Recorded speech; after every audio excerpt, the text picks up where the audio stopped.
I think dear Justin is in trouble, and it's made my day. So I thought I'd just quote a little from an article in the National Post by Christopher Selly about our Prime Minister's latest gaffe that may actually signal an end to his dictatorship over us poor slobs who make up the Canadian population. So what has he done? You probably all already know, but I'm just going to repeat some of the headlines from the article to go over it. There's a Montreal-based company that faces charges under the Corruption of Foreign Public Officials Act. The charges that it funneled $48 million in payments to the Libyan government, to the officials more specifically. And the purpose of this was to secure government contracts. Now, they've been under investigation since 2012 for bribery charges, and this has already made them look pretty guilty in terms of the criminal charges that were suggested and that Jody Wilson-Raybould was pressured into not going ahead with by the PMO.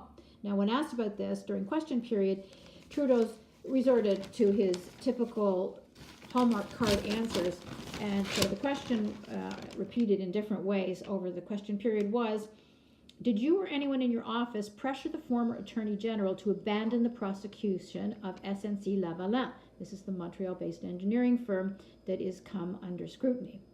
Answer: neither the current nor the previous Attorney General was ever directed, keyword, by me or by anyone in my office to take a decision on this matter. That's clearly something that's been written for him by lawyers, and he'll stick to that until they have to carry him out in a box. Now, it's kind of funny, though, because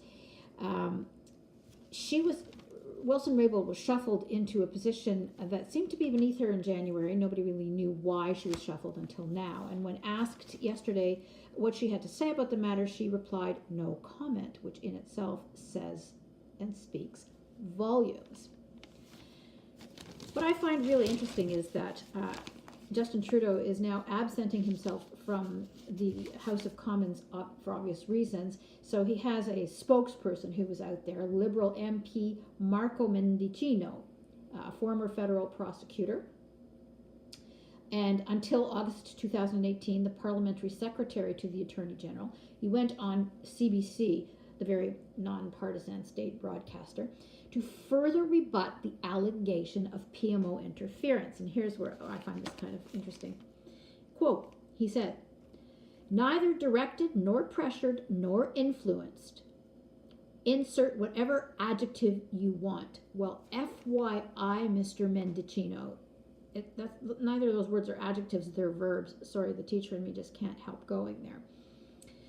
The Attorney General is in an office that the Prime Minister respects, along with the independence of the judiciary as well as the prosecution service. Well, well, well. The allegation is of political interference in a criminal prosecution, and it's quite explosive because it's coming at the same time as Admiral Mark Norman is being tried for a matter where he is insisting that there was political motivation, bring his case to court, and so this will have a direct influence on that as well. Her comments, Jody Raybould Wilson's comments when she left office, were cryptic in nature, but I think they're more understood now, and I'll just read a little bit from that.